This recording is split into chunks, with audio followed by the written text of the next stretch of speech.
안녕하세요. 오늘도 사연살롱을 찾아주셔서 감사합니다. 저는 서울에 사는 30대 여성입니다. 어제 저는 이루어질 수 없는 사랑을 주제로 하는 드라마 한 편을 봤는데요. 16화짜리 드라마를 이틀에 걸쳐 몰아서 봤어요. 손도 눈도 도무지 멈출 수가 없더라고요. 정말 가슴이 저릴 정도로 슬펐어요. 무슨 내용이었냐고요? 왕실의 공주인 여자와 평민이자 농부인 남자의 이루어질 수 없는 사랑 이야기였어요. 두 사람은 첫눈에 반해 사랑하다가 서로의 신분 차이를 이기지 못하고 헤어지게 되는데요. 결국 성사병으로 여자는 시름시름 앓다가 스스로 목숨을 끊어요. 정말 너무 비극적이죠? 마지막 화를 보고 얼마나 울었는지요. 그래도 에필로그에서 그 두 사람 환생을 해 다시 만나요. 21세기에 다시 만나 연인이 되죠. 그 두 사람 신분 차이는 극복하지 못했지만 시공간을 넘어 다시 만난 거예요. 얼마나 아름답나요? 그 중에서도 저는 사랑 앞에서 무능해질 수밖에 없는 두 사람의 모습이 안타깝고, 그럼에도 불구하고 사랑하는 마음을 굽히지 않은 두 사람이 아름답게 느껴졌어요. 참 숭고하게 느껴졌죠. 그러니 세상이 감동해 21세기에 다시 인연으로 만나게 된 거 아니겠어요? 그리고 이런 생각도 들었어요. 과연 사랑은 어디까지 가능할까? 어디까지를 사랑이라고 부를 수 있을까? 어떤 것은 사랑이고 어떤 것은 추태고 그 경계는 누가 결정할 수 있지? 이런 생각 많이 해요. 어렵지 않나요? 물론 제가 이 드라마를 처음 본 건 아니었거든요. 처음 봤을 땐 이런 생각을 하지 않았어요. 정말 사랑이란 숭고하구나. 사랑은 모든 것을 뛰어넘을 수 있는 어떤 것이구나 하고 말았죠. 하지만 지금은 달라요. 저에게 그 사건이 일어난 뒤로 제가 생각하는 사랑이 많이 달라졌거든요. 지금 저는 사랑이 초월적이라고 생각하지 않아요. 사랑에는 정도가 그리고 품위가 있다고 생각하죠. 그러니 사랑은 신중해야 해요. 그래야 한다고 생각해요. 그러니 신분의 한계에 부딪혀 사경을 헤매는 그 두 사람이 한편으론 다르게 보이더라고요. 안타깝긴 하지만 어쩔 수 없다고요. 그때는 신분 제도가 말 그대로 제도였잖아요. 그러니 사랑한다고 한들 어쩔 수 있나요? 그 두 사람이 사랑을 이어가기 위해서는 공주가 신분을 포기해야 하는데, 그게 가능해서 그렇게 했어도 이후에 행복했을까요? 전 잘 모르겠어요. 아닌 사랑은 어쨌거나 아닌 거예요. 그렇게 생각하니 저에게 일어난 그 사건도 간단하게 정리되더라고요. 그래서 저는 올해의 입추는 그렇게 추웠죠. 그 정도로 어마어마하게 추운 봄을 그 두 사람에게 선물해 주었어요. 그리고 지금 저는 그 두 사람과 다르게 따뜻한 봄을 기다리고 있고요. 제 이야기가 궁금하신가요? 이제 차근차근 알려드릴게요. 저는 서울의 한 공무원 부부의 자녀로 태어나 평범하게 자랐어요. 위로는 언니가 있고요. 아래로는 남동생이 있어요. 저희 집은 정말 말 그대로 평범했어요. 평범이라는 단어의 뜻이 뛰어나거나 색다른 점이 없이 보통이다 라는 뜻이잖아요. 저희 집은 평범하다는 단어로 설명하기 충분했어요. 그래서 친구들이 간혹 우리 엄마는 이렇다, 우리 아빠는 이렇다 자랑을 하거나 하소연을 하는데 저는 도통 할 말이 없더라고요. 저희 집은 유달리 화목하지도 유달리 불우하지도 않았으니까요. 그래서 그런지 저는 그 나이에 맞는 옷을 입고 그 나이에 가질 관심사를 갖고 그 나이에 맞는 고민을 했어요. 왜 독특하거나 특색 있지 않아서 선생님들이 잘 기억하지 못하는 학생들이 있잖아요. 그게 바로 저였어요. 그런 애가 있었나 싶을 만큼 존재감도 없었고, 하지만 달리 위축되거나 그러지도 않았죠. 저는 사춘기도 평범하게 지나갔어요. 뭐 다들 하는 거 있잖아요. 방문을 닫는다든지 부모님 말에 대꾸를 안 한다든지 가족보다 친구들을 우선시한다든지 그런 거요. 하지만 저에겐 무기가 있었어요. 제가 공무원 부부의 차녀로 태어났다고 했잖아요. 저희 부모님이 공무원인 만큼 가장 중시하는 게 정직과 성실이에요. 그래서 저희 부모님은 공부를 못해도 좋으니 늘 정직하고 성실하라고 말씀하셨죠. 저희 아버지는 남동생이 성적이 크게 떨어진 것보다 500원짜리 껌을 도둑질한 것을 더 혼내셨어요. 남동생이 도둑질을 한 적은 그때가 처음이고 그것도 친구들 따라서 한 거였어요. 게다가 남동생만 다시 편의점을 찾아가 사과하며 물건값을 냈죠. 하지만 아버지는 도둑질을 했다는 것에 놀라고 화가 나셔서 정말 많이 남동생을 혼냈어요. 엉덩이를 맞았는데 피멍이 들었었죠. 그 밖에도 저희 부모님은 정직과 성실을 가르치기 위해 많이 노력하셨어요. 그래서 저희 부모님에게 가장 큰 죄악은 거짓말이었죠.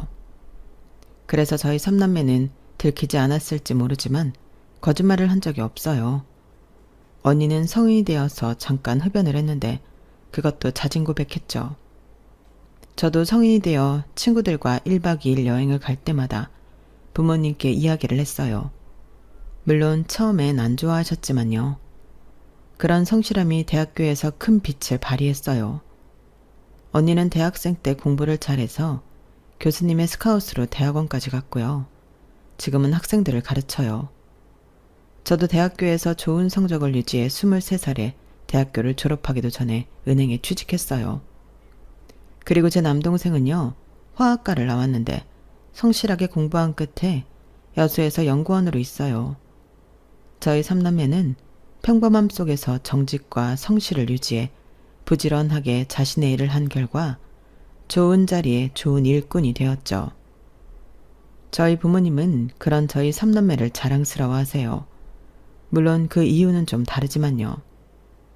언니는 평범한 교수로, 저는 평범한 은행원으로, 남동생은 평범한 연구원으로 일하고 있으니까요. 언니나 남동생은 어떻게 생각할지 모르겠어요. 하지만 저는 솔직히 평범함에서 벗어날 줄 알았어요.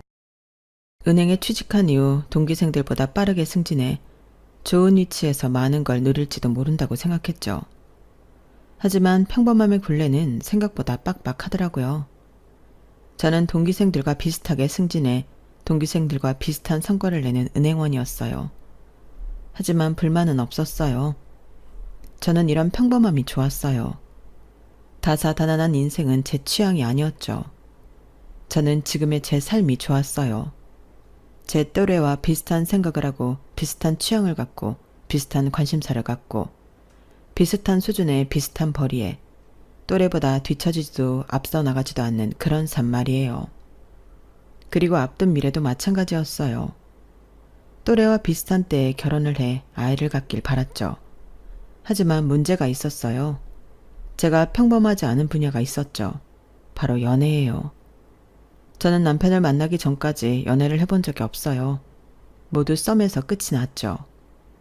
제가 그런 소리를 하면 사람들은 의아해해요. 제가 뭐가 모자라서 남자를 못 사귀냐고요. 저도 웃겨요. 그런데 정말 저는 남편을 만나기 전까지 연애를 해본 적이 없어요. 연애를 해본 적이 없으니 부모님께 말씀드릴 것도 걱정을 끼쳐드릴 것도 없었지만 나이가 드니 부모님이 다른 방향으로 절 걱정하시더라고요. 우리 아린이는 왜 남자친구가 없을까? 정말 없어? 이제껏 한 명도? 엄마가 가장 중시하는 게 정직이라는 거 알지? 거짓말하면 안 된다. 엄마가 남자친구 못 사귀게 하는 것도 아니잖아. 그러니까 말해봐. 정말 없었어? 다들 이 나이면 애인 만난다고 집도 잘 안 들어온다는데 우리 딸은 왜 소식이 없지? 물론 아빠도 네가 애인 쫓아다니는 걸 바라는 건 아니지만 나이 지긋이 먹어서 애인 하나 없는 딸은 좀 아빠 이러다 둘째 사이도 못 보는 거 아니야? 참. 저희 언니는 일찍 남자친구가 있었거든요. 고등학생 때부터 있었어요. 그리고 연애를 꾸준히 했어요. 그때 부모님과 언니가 종종 애인 문제로 다툴 때도 있었거든요. 그럴 때마다 부모님이 저를 보고 다행이라고 하셨어요. 저는 그런 문제로 속썩이지 않는다고요.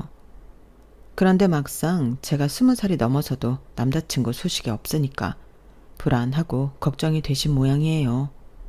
저를 보면 자꾸 없는 남자친구 이야기를 하시더라고요. 하지만 우려와 달리 저희 삼남매 중에서 결혼은 제가 제일 먼저 했어요. 어떻게 제가 결혼을 했는지 궁금하시죠? 때는 5년 전 가을이었어요. 저희 은행에선 가을마다 직원들 중 몇 명을 뽑아서 해외 연수를 보내주는데요. 사실 말이 해외 연수지 해외 여행을 보내주는 거예요. 주로 태국이나 베트남, 동남아시아로 보내주는데 제가 갔을 땐 태국이었어요. 방콕을 간다고 하더라고요. 그런데 그때 팀장님이 그러시는 거예요. 이번에 같이 가는 여행사가 작은 여행사라 좋을지 모르겠다고요. 그리고 연수의 자료를 보니까 제가 처음 들어보는 여행사더라고요. 팀장님이 말하기를 저희 지점장님이 아시는 분이 여행사를 해서 이번에 그 여행사와 행사를 진행하는 거래요. 그러면서 팀장님은 혀를 끌끌 차셨어요. 아니 생각해봐. 잘 아는 사람이잖아. 들어보니까 서로 형동생 하는 사이라던데 그런 사이에서 진행하는 행사치고 괜찮은 행사 봤어? 다 아는 사이니까 눈 감아주겠지. 이러면서 대충 한다고. 지점장님도 참 보통 그러시는 분이 아닌데. 팀장님의 우려 가득한 말을 들으니 저도 같이 걱정이 되었어요. 다들 즐겁고 좋자고 가는 연수인데 그것도 해외 연수인데 큰 행사를 망칠 수는 없잖아요. 게다가 그때 행사는 제가 막내였어요. 챙겨야 할 것들이 많았죠. 그래서 가기 전날까지는 저는 걱정이 많이 되었어요. 얼마나 신경을 썼는지 중간중간 위경련으로 엄청 고생했어요. 그렇게 걱정 한가득으로 도착한 공항에서 여행사 직원을 만났죠. 여행사 직원은 제 또래 같았어요. 의외였죠. 점장님이 아시는 여행사 사장님이 올 줄 알았거든요. 하지만 저는 나이가 비슷해 좋았는데 다른 동료들은 은근히 자기들을 무시하는 것 아니냐고 수군거리더라고요. 그래서 저를 제외하고 분위기가 좋진 않았어요. 그래도 그분이 열심히 끌고 가더라고요. 태국에 대해서 이것저것 설명해주고 짐도 다 올려주고요. 세세히 신경 써주는 것 같았어요. 그리고 비행기에 올랐죠. 저는 외국에 처음 나가보는 거여서 엄청 떨렸어요. 그러자 제 옆에 앉은 여행사 직원이 해외여행 처음이냐고 묻더라고요. 맞다고 하니까 웃으며 물 한 통을 건네요. 그리고 잘 부탁한다고 말하더라고요. 저는 참 좋은 사람이라고 생각했어요. 그리고 비행기가 이륙했죠. 5시간 비행이었는데 2시간쯤 지났으려나? 그분이 잠에 들었는지 제 어깨에 고개가 툭 떨어지더라고요. 저 순간적으로 너무 놀랐는데 그 와중에 심장이 쿵쿵 떨려서 가만히 있을 수밖에 없었어요. 그리고 비행기가 착륙하고 그분이 계속 제 어깨에 기대 누웠다는 걸 알고 너무 죄송해했어요.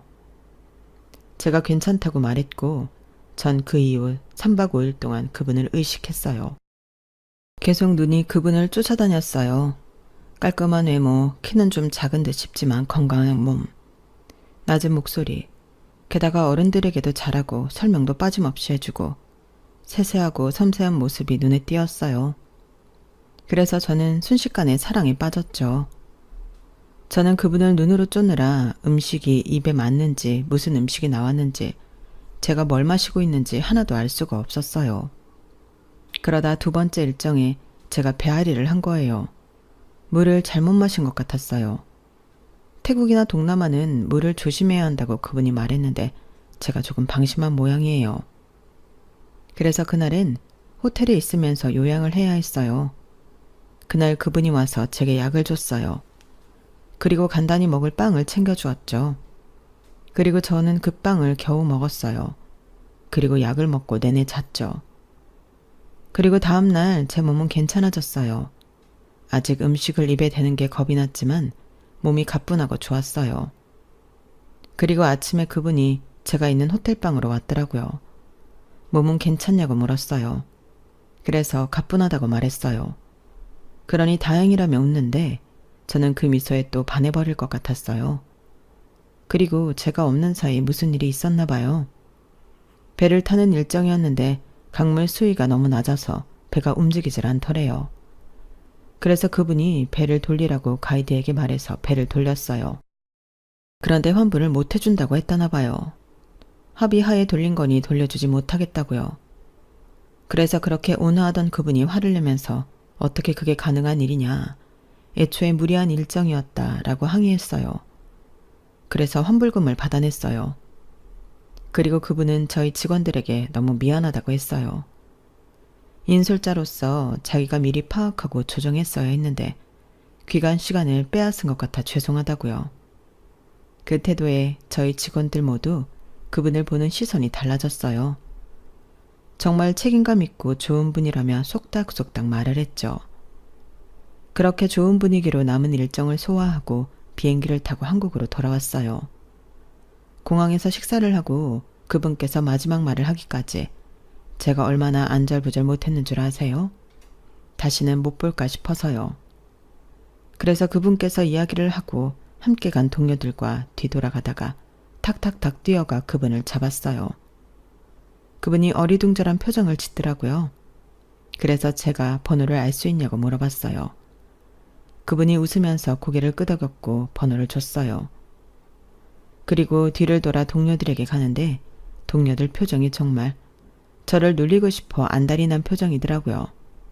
그리고 아니나 다를까 다음 출근부터 사람들이 온통 저만 놀렸어요. 그래서 어떻게 연락은 해봤냐, 데이트는 했냐, 사귀는 거냐, 온통 그 이야기뿐이었죠.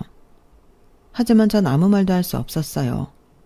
그분에게 이번 여행 감사하다고 다음 여행도 잘 부탁드린다고 연락을 했는데 그분이 단답형으로 답이 왔거든요. 그래서 연락을 더 이어가지 못하고 있었어요. 그런 사연을 제가 친한 직원 언니에게 말하자 언니가 당장 데이트를 하라고 하더라고요. 아우 인간아, 미인은 용기 있는 자가 얻는 법이라는 말도 모르니? 당장 연락해서 만나자고 해. 네가 어물쩡거리는 이 시간에도 그 사람한테 연락해서 어떻게든 데이트하려는 사람이 있다니까? 너무 안일하게 대하는 거 아니야? 그러다 뺏기는 거야 이 사람아. 그러니까 지금 당장 연락해서 오늘 당장 만나. 저는 그 말에 용기를 얻었어요. 그래서 연락을 했고 만나자고 데이트를 하자는 말도 했어요. 그러니 그분이 그 주 주말에 만나자는 거예요. 그래서 저희는 데이트를 하게 되었어요. 대낮에 하는 데이트는 어찌나 좋던지 저는 너무 기분이 좋아서 내내 해실해실 거렸어요. 그리고 저는 그분에 대해서 정말 많은 것들을 알았죠. 저희는 그때 정말 많은 대화를 했거든요. 일단 그분이 저희 행사를 진행한 여행사 사장 아들이라는 것을 알았죠. 얼떨결에요. 그분이 사장님을 아빠라고 그랬거든요. 그리고 여행사에서 일을 하게 된 건 원래는 장사를 했어요. 장사를 했는데 사고가 나서 2달 병원에 입원을 했대요. 얼마나 큰 사고였냐면요. 지금처럼 걷는 게 기적적인 일이래요. 그만큼 많이 다쳐서 그 이후 사고 후유증이 생겨서 매달 병원을 가야 했어요. 그래서 평범하게 회사를 다닐 수는 없을 것 같아 아버지 회사에 다니게 되었어요. 아버지 여행사는 가족 회사예요. 사장인 아버지 밑으로 큰아버지, 작은아버지가 계시고 그리고 그분이 그 밑에 그분의 동생과 사촌동생이 있어요. 제가 가족 회사라 힘들지 않냐고 물으니까 가족이 더하다고 힘들다고 하더라고요. 그리고 제 이야기를 묻길래 저는 평범해서 별로 할 이야기가 없다고 했어요. 그래도 궁금하다고 말해달라고 해서 몇 가지 일화들을 제 인생에선 조금 특별하다고 생각하는 일화들을 말해줬죠. 참 웃기게도 그분은 그 재미없는 이야기를 잘 들어주더라고요. 그렇게 헤어지고 저는 가족들에게 긴급 회의를 요청했어요. 좋아하는 남자가 생겼으니 해외여행을 가자고 말했죠. 돈은 제가 다 된다고요. 그러자 언니도 남동생도 부모님도 놀랐어요. 제가 그렇게까지 첫눈에 반한 적이 없었거든요. 처음엔 저를 미친 사람 취급하더니 제가 계속 가자고 해외여행을 가자고 하니까 결국 가족들이 승낙했어요. 그래서 저는 신나서 그분에게 연락했죠. 가족여행을 가고 싶은데 좋은 상품 없냐고요. 그리고 저는 그분이 인솔해 주었으면 좋겠다고 말했어요. 그분이 놀라면서 제가요? 이러더라고요. 그래서 꼭 같이 가주셨으면 좋겠다고 말했죠. 그러니 다음 달에 베트남 가는 팀이 있는데 거기에 합류하는 게 어떠냐고 물어봤어요. 그래서 제가 앞뒤 안 가리고 알겠다고 했죠. 사실 저에겐 베트남이고 어디고 언제고 중요하지 않았어요. 그분과 가는 게 중요했죠. 그래서 저는 날짜가 잡히고 돈을 모조리 입금하고 그날만을 기다렸어요. 사실 그런 마음도 있었어요. 그분을 저희 가족에서 소개시켜주고 싶은 마음도요. 얼마나 좋은 남자를 제가 좋아하고 있는지 보여주고 싶었어요. 그래서 강행한 거거든요. 저는 그 날짜가 다가오기를 손꼽아 기다렸어요. 그리고 그날이 다가왔어요. 저희 가족은 여행으로 들뜨고 전 그분을 만날 생각에 들떴죠. 그분은 역시나 유창한 설명으로 저희 가족에게 좋은 인상을 심어주었고 3박 5일 동안 안전하고 즐거운 여행이 되도록 최선을 다하는 모습을 보여주어 저희 가족의 마음을 샀죠. 숙소에서도 저희끼리 있을 때도 가족들은 그분을 칭찬했어요. 저는 너무 뿌듯했어요. 그 순간엔 지금 당장이라도 고백을 하고 싶은 심정이었죠.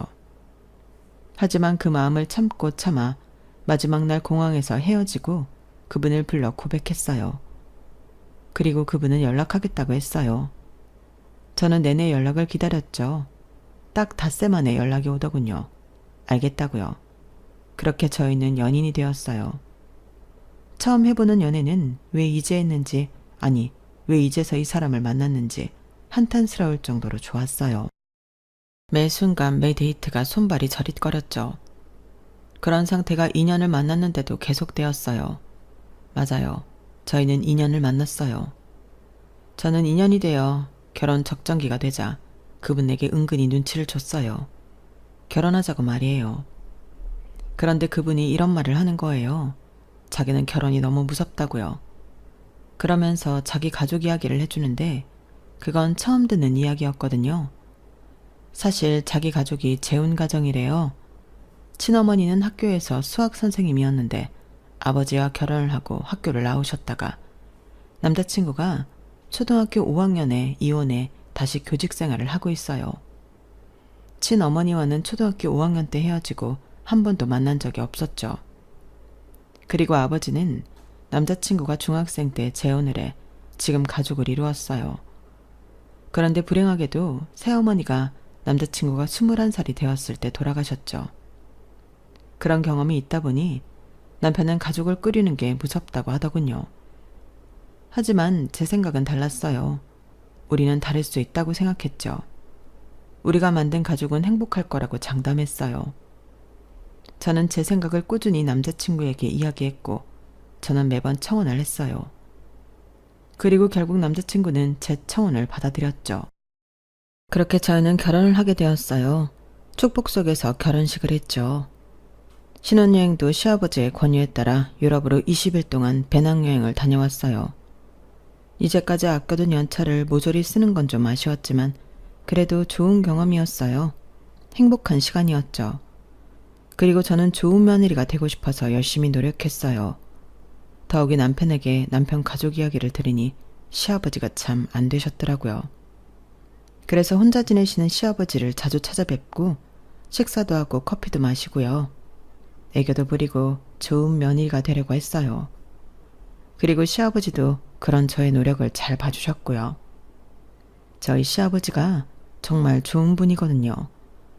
집 안에서도 집 밖에서도 존경받고 유머러스하고 묵직한 분이거든요. 그래서 제가 그렇게 하는 걸 처음엔 낯간지러워 하시더니 나중엔 언제 오냐고 절 찾으셨어요. 저는 간혹 시아버지와 단둘이 커피를 마시곤 했어요. 그러면서 시아버지의 인생사를 듣고 그동안 여행하신 이야기, 사업을 하는 동안 겪었던 일도 듣고요. 선전수전을 다 겪은 분이라 이야기도 재미있었어요. 그리고 저에겐 다행히 시어머니도 없어서 시월드는 없었고요. 아, 시누이는 어땠냐고요? 시누이는 정확히 따지면 시아버지의 딸이 아니라 남편의 새 어머니가 재혼하면서 데려온 딸이에요. 생각해보세요. 처지가 얼마나 안 됐어요. 자기 엄마가 재혼을 한 것도 어린 나이에 힘든 일인데 그 엄마가 일찍 돌아가시고 결국 피를 나눈 가족은 아무도 없잖아요. 저는 시누이를 보기 전부터 시누이가 안쓰러웠어요. 그래서 만나면 잘 해주려고 다짐했죠. 그리고 정말 만나서 잘해줬어요. 애교스럽게 다가가 말도 많이 붙이고 이것저것 선물도 해주고요. 전화로 안부도 자주 물었어요. 물론 숫기가 없는 시누이는 그걸 불편해하는 것 같았지만요. 제 딴엔 최대한 잘 해주려고 노력했어요. 그렇게 안정적인 결혼 생활이었어요. 더도 말고 덜도 말고 평범했죠. 그런데 문제가 하나 있었어요. 결혼한 지 2년, 3년이 지나도 아이가 안 생기는 거예요. 그리고 더 심각한 건 남편이 조급해하지 않는다는 거였어요. 남편은 천하태평이었어요. 언젠가 생기겠지 이러는 거예요. 저는 정말 많이 노력했거든요. 배란일이 되면 남편과 함께 노력하고 좋은 음식도 많이 먹고 운동도 하고요. 그런데 통 생기질 않으니 정말 답답했어요. 그러다 결혼 3년차 가을에 아이가 생겼어요. 자꾸 속이 메스꺼리고 생리를 하지 않아서 테스트기를 해보니 두 줄이 뜨더라고요. 3번을 했는데 3번 다 두 줄이 떴어요. 너무 기쁜 마음에 남편에게 바로 전화를 했죠. 그런데 남편 반응이 뜨뜻미지근하더라고요. 그러더니 돌아와서 저에게 막 화를 내요. 정말 기가 막혀서 조신한 줄 알았더니 어떻게 이럴 수가 있어. 내가 아버지 얼굴 보기 쪽팔려서 진짜. 뭐? 임신? 내가 무정자증인데 어떻게 네가 임신을 해? 나 무정자증이야. 불임이라고. 제가 털썩 자리에 주저앉았어요. 그러자 저를 보고 임신이 확실하냐고 요새 테스트기도 분량이 많다고 산부인과에 다녀오라는 거예요. 그런데 저는 충격을 받아서 도무지 자리에서 일어날 수가 없었어요. 제가 다시 남편에게 물었어요. 정말 무정자증이라고 당신이? 그런데 어떻게 지금까지 나한테 한마디도 안 할 수 있어? 이게 맞는 거야? 어떻게 그래? 그러니 남편이 다시 화를 냈어요. 그래, 나 무정자증이야. 아이 못 갖는다고. 그런데 뭐? 임신? 대체 밖에서 무슨 짓을 하고 돌아다니는 거야? 남편이 오히려 노발대발 굴길래 저는 이건 사기 결혼이라고 소리를 질렀어요. 그러자 남편이 허리에 손을 딱 올리고 저에게 손가락질을 했어요. 어디 가서 물어봐라. 남편이 무정자증인 거 고백 못한 게 문제인지 와이프가 바람핀 게 문제인지. 그러면서 자기가 무정자증을 고백 못한 이유는 남자로서 자존심의 문제라고 말하더군요. 그래서 저는 바람 피운 적 없다고, 남편을 만난 뒤로 다른 남자와 눈도 마주친 적 없다고 하소연을 했어요. 정말이에요. 정말 저는 단 한순간도 다른 남자를 욕심낸 적이 없어요. 저는 제 결혼 생활에 배 이상으로 만족하면서 사는 사람이에요. 그런데 어떻게 제가 다른 남자의 아이를 임신해요? 아니, 어떻게 저를 의심할 수가 있죠? 저는 정말 억울하고 분노가 치밀었어요. 그래서 눈물을 닦고 말했죠. 그래, 난 하늘을 우러러 한 점 부끄러움 없으니까 친자검사해. 태아도 친자검사 된다니까. 그 주수 되면 친자검사 하자고. 난 절대 부끄럽지 않아. 난 정말 바람 안 피웠어. 이건 네 애고 아니면 내가 상상 임신이라도 한 거겠지. 그러니까 두고 봐. 알겠어? 그리고 저희는 별거를 했어요. 그런데 그 사이에 남편이 시댁과 친정에 제가 바람을 피워 다른 남자의 아이를 가졌다고 말해버린 거예요. 놀란 시아버지와 저희 부모님이 전화가 왔어요. 아니지, 그럴 리가 없는데 하길래 제가 아니라고 단언했죠. 그러면서 남편이 저에게 문자를 보냈어요. 이혼 소송할 거고 위자료 톡톡히 받아낼 거니 돈 준비하라고요. 그래서 저도 끝까지 말했죠. 전 바람 피운 적 없고 이 애는 남편의 아이니까 책임질 생각하라고요. 이혼은 절대 없다고요. 그리고 전 약속한 7주가 되기를 기다렸어요. 7주가 되면 친자검사를 할 수 있다고 하더라고요. 그리고 7주가 되었어요. 전 떨리는 마음으로 친자검사를 했고 검사 결과는 당연히 아이는 남편의 아이가 맞았어요. 의사가 저와 남편 그리고 친정 식구들과 시댁 식구들 앞에서 제 뱃속에 있는 아이가 남편의 아이가 맞다고 선언했죠. 그러자 다들 안심하는 얼굴이었어요. 다만 남편과 시누이를 제외하고 말이에요. 그런데 갑자기 시누이가 몸을 부들부들 떨더니 어떻게 했는지 아세요? 남편의 뺨을 3개 때리더라고요. 그리고 닭똥 같은 눈물을 흘리며 남편을 노려보다가 진료실을 나가버렸어요. 저와 친정 식구들 그리고 시아버지는 영문을 몰라 벙진 표정으로 시누이가 나간 문을 쳐다보고 있었죠. 그리고 남편은 시누이에게 맞은 뺨을 어루만지더니 그럴 리가 없다고, 검사 결과가 잘못된 거라고 의사를 돌팔이 취급하더라고요. 그러더니 진료실을 나갔어요. 남은 저희는 당황스러워서 그 자리에 멈춰 있었어요. 그런데 의사가 저에게 차트를 내밀었어요. 임산부님, 보셔야 할 게 있어요. 착잡한 얼굴로 의사가 차트를 보여줬어요. 하지만 차트만 보고는 이게 뭔지 알 수 없었어요. 그래서 제가 이게 뭐냐고 의사에게 물었어요. 의사는 착잡하게 말했죠. 보이는 그대로 남편이 15년 전 20살 때 정관 수술을 했다고 했어요. 그래서 제가 남편이 무정자증이라고 고백한 사실을 털어놓았죠. 그러자 의사가 고개를 갸우뚱하더니 무정자증은 아닐 거라고 정관 수술을 한 거라고 했어요. 그러면서 제 뱃속의 아이는 1만 분의 1이 확률로 생긴 거라고 말했죠. 기적적인 아이라고요. 저는 정말 충격을 받았어요. 저뿐만 아니라 그 이야기를 들은 온 가족이 충격에 휩싸였죠. 그러면서 언니가 화를 냈어요. 그럼 너를 속인 거잖아. 자기가 스스로 정관 수술을 한 거면서 무정자증이라고. 남자의 자존심 때문에 말을 못했다고? 웃겨서. 그런 주제에 어떻게 네가 바람을 폈다는 말도 안 되는 이야기를 할 수 있어? 어떻게 그런 모욕을 줄 수 있냐고.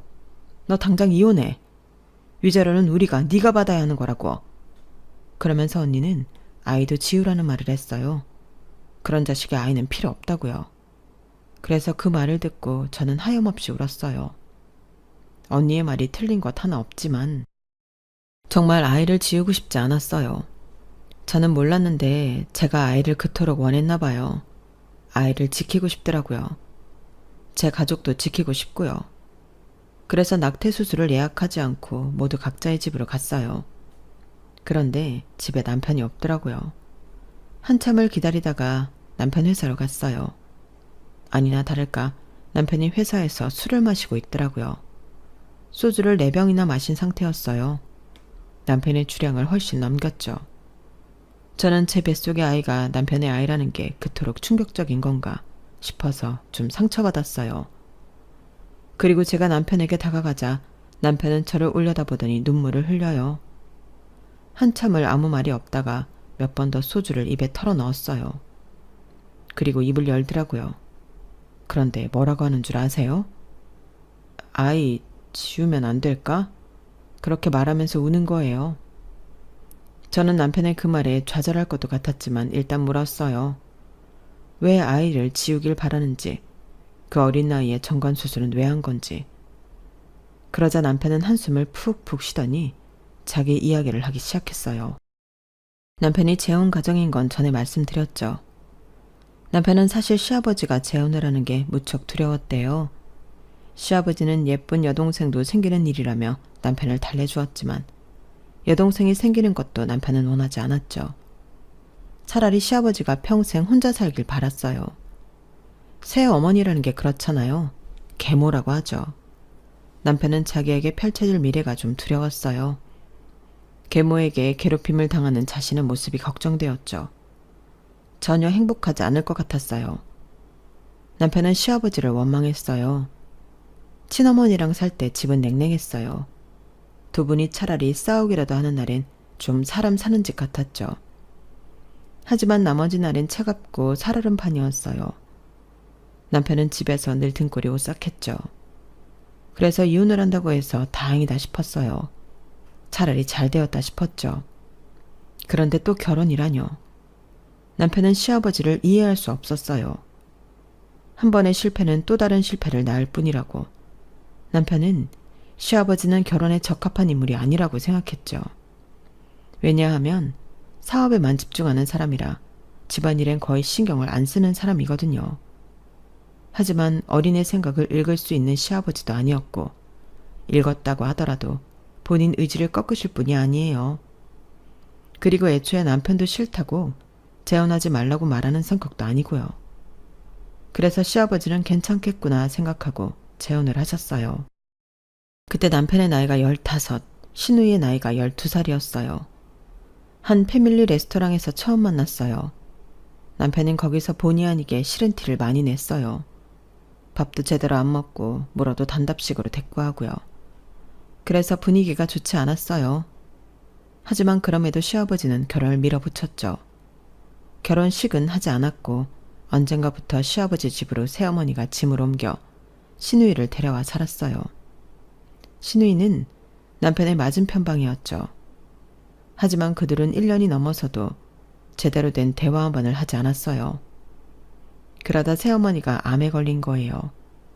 난소암이 걸려서 게다가 말기여서 살 날이 얼마 남지 않았다는 진단을 받았어요.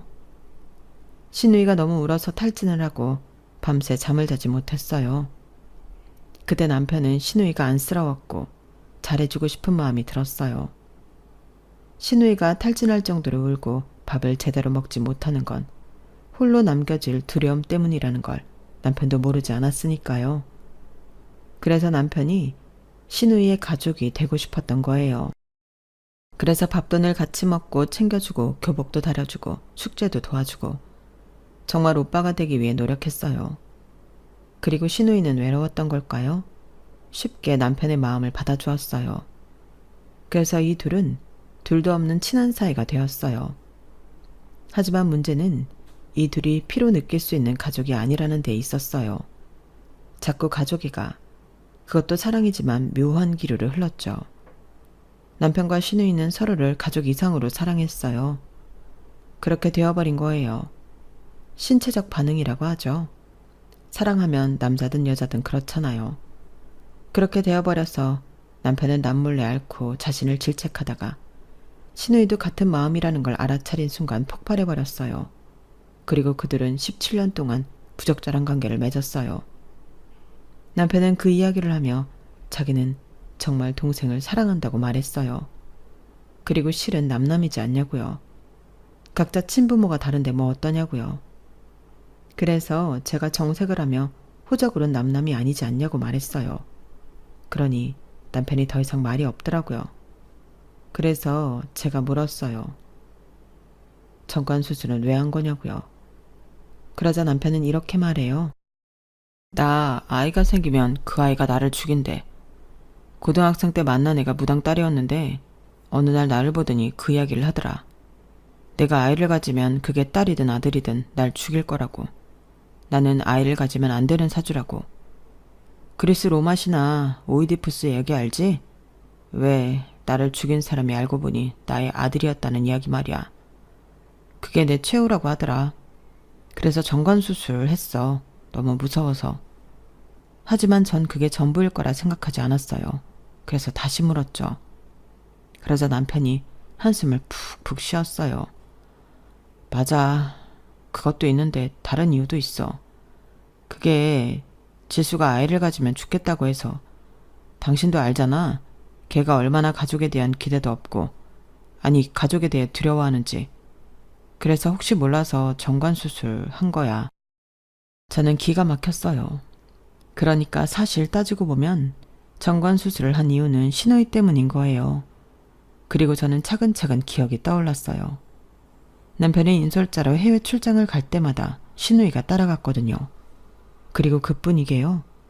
매번 시댁에서 남편과 꼭 붙어있으면 저를 바라보는 눈빛이 불편했거든요. 저는 낯을 가려서 그런 거라고 생각했는데 이제 보니 다르게 느껴지더라고요. 그리고 남편과 데이트를 할 때면 당연히 신우이에게 전화가 왔어요.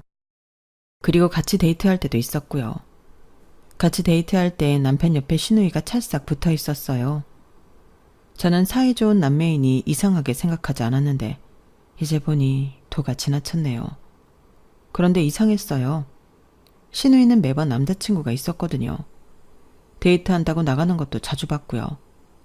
제가 그렇게 묻자 남편은 신우이에게 남자친구가 있었던 적은 한 번도 없었다고 말했어요. 남자친구를 보러 가는 척 자기를 보러 간 거라고요. 그래서 저는 제가 모르는 데에서도 그 둘이 만남을 이어갔다는 걸 알았죠. 저는 그들의 눈물겨운 사랑에 온몸이 부들부들 떨릴 정도로 화가 났어요. 그리고 저는 마지막으로 물었죠. 그럼 나와 결혼한 이유가 뭐냐고요. 그러자 남편은 한참 망설이더니 시아버지가 자꾸 남편과 신우이 관계를 의심해서 어쩔 수가 없었다고 말했어요. 그 말을 듣고 남편의 뺨을 세게 내리쳤어요. 남편이 의자에서 나뒹굴었어요. 그리고 저에게 화를 내더라고요. 지금 네가 나한테 화를 내? 네가 지금 그럴 자격이 있어?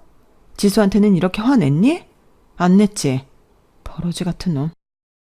그리고 저는 짐을 챙겨 친정으로 왔어요. 친정 식구들이 당장 이혼하고 아이도 지우라고 하더군요. 제가 일단 이혼 소송을 하겠다고 말했어요. 언니가 잘 아는 변호사를 소개시켜준다고 했죠. 그렇게 저는 이혼 소송을 했어요. 법정에서 만난 남편과 시누이는 이제 보니 환상에 짰고 너무 잘 어울리더군요. 특히 남편이 이제껏 시누이의 손에 꽉 잡혀 지냈다는 게 느껴지더라고요. 오히려 제가 어울리지 않는 소모품이었다는 생각이 들었어요. 그러자 정말 주체할 수 없는 분노가 치밀었어요. 그리고 변호사가 말해주더군요. 남편이 시누이와 미래에 같이 살 5억짜리 아파트와 1억이 넘는 외제차를 구매했다고요. 명의가 남편 명의로 되어 있어서 재산 분할을 할 수 있었어요. 남편은 허술한 건지 절대 들킬 일이 없다고 생각한 건지 본인 명의에 2억짜리 주식도 있더라고요. 남편에게 그런 숨겨진 재산이 좀 있었어요. 그리고 전 승소했는데요. 제가 제출한 음성 녹음이 큰 활약을 했어요. 제가 사실 남편의 취중 진담을 모두 녹음했거든요. 그리고 판사는 남편과 시누이에게 반성의 여지가 전혀 없으며 혼인 전에 정관 수술을 한 걸 사실대로 말하지 않은 것이 괘씸하다며 죄질이 나쁘다고 판단했어요. 그래서 전 승소한 것뿐만 아니라 위자료도 억 단위로 받게 되었어요. 판사의 판결에 남편과 시누이는 울분을 토했죠. 억울하다고 하더군요. 대체 뭐가 억울하다는 건지 저는 전혀 알 수 없었어요. 그렇게 남편은 같이 살던 집도 잃어서 시아버지 댁에 들어가게 되었어요. 그런데 거기서 살면 시누이랑도 함께 살게 되는 거잖아요. 그게 시아버지도 영 아니다 싶었는지 시누이에게 시아버지 회사 일을 그만두라고 하고 멀리 지방으로 시아버지가 아시는 분의 회사로 이직시켰어요. 그리고 남편을 곁에 두고두고 감시하고 있죠. 매주 선자리를 주선하고 있기도 하고요. 그런데 과연 그렇게 눈물겨운 사랑을 한 남편이 다른 사람과 결혼할 수 있을까요? 전 절대 못한다고 봐요. 저는 그들이 다시 만날 가능성이 높다고 생각해요. 그래서 차라리 다시 만나다가 시아버지에게 걸려서 시아버지가 남편을 마구 팼으면 좋겠어요. 저희 시아버지 성격이 무척 불같으시거든요. 시아버지가 화가 나서 주먹을 올리는 일이 제가 결혼을 하기 전에도 후에도 다수 있었고 저도 몇 번 봤고요.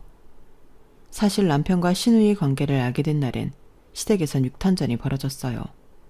경찰도 왔죠. 그래서 저는 차라리 시아버지에게 남편이 죽도록 맞았으면 싶었어요. 제가 팰 수는 없으니까요. 그리고 아이는 이혼 소송 중에 무지개 다리를 건넜어요.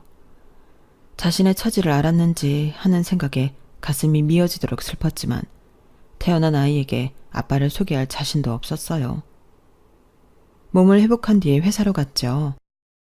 그런데 회사에서 제 소문이 파다해서 회사도 그만뒀어요. 그리고 제가 할 수 있는 게 무엇일까 생각하다가 위자료로 받은 돈의 일부를 가지고 커피와 빵을 배웠어요. 그리고 카페를 차려서 일하는 중이에요. 제가 부모님께 배운 게 정직과 성실인 만큼 정말 성실하게 카페 운영을 해서 수입도 괜찮아요. 저 혼자 떳떳하게 살 만큼요. 게다가 제가 아예 그 건물을 사버려서 더욱 남는 장사였어요. 그런데 어느 날 시누이가 저를 찾아왔어요. 살이 쭉 빠져서는 몰골이 말이 아니더군요. 저는 전 시누이에게 자몽차를 한 잔 건네고 왜 왔냐고 물었어요. 아버지한테 말 좀 해주세요. 우리 만날 수 있게 해달라고. 부탁드려요. 그 말에 정말 사람은 고쳐서 쓰는 게 아니구나 싶더라고요.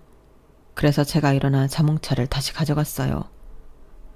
가족이란 이름으로 할 수 있는 게 있고 없는 게 있어. 나보다 나이도 많으면서 그걸 모르니? 너희 관계는 이상하다고, 불건전하다고. 너도 그렇게 생각한 거잖아. 그래서 아버님한테도 들키지 않으려 한 거고. 모든 사람들에게 남자친구 있는 척 행세한 거 아니야? 당당했다면 당당하게 만났어야지. 왜? 지금 와서 당당해지고 싶어? 근데 그게 네 아버지, 죽은 어머니 얼굴에 먹칠을 하는 거란 건 알고 있니? 그리고 저는 돌아가라고 다시는 남편도 시누이도 보고 싶지 않다고 했어요. 그 자리에서 한참 울더니 돌아가더군요. 그리고 연락이 없어요. 아마 제가 본 드라마의 공주처럼 혼자 상사병을 앓다 죽었을지도 모르죠. 이 사안을 보낸 지금부터 저도 훌훌 털어버리려고 해요. 최근까지 제게 있었던 일들을 훌훌 털어버리고 다시 시작하려고 해요. 그래서 다음 주엔 소개팅도 나가요. 새롭게 다시 시작하려고요. 제가 즐겁게 잘 사는 게 진정으로 제가 행복해지는 길이니까요. 제 사연은 여기까지입니다. 저 응원해 주실 거죠? 여러분들도 항상 평안하시고 행복하시길 바랍니다. 여러분, 사연 댓글에 응원과 현명한 조언 부탁드려요. 좋아요와 구독은 저에게 큰 힘이 됩니다. 오늘도 좋은 일 가득하세요.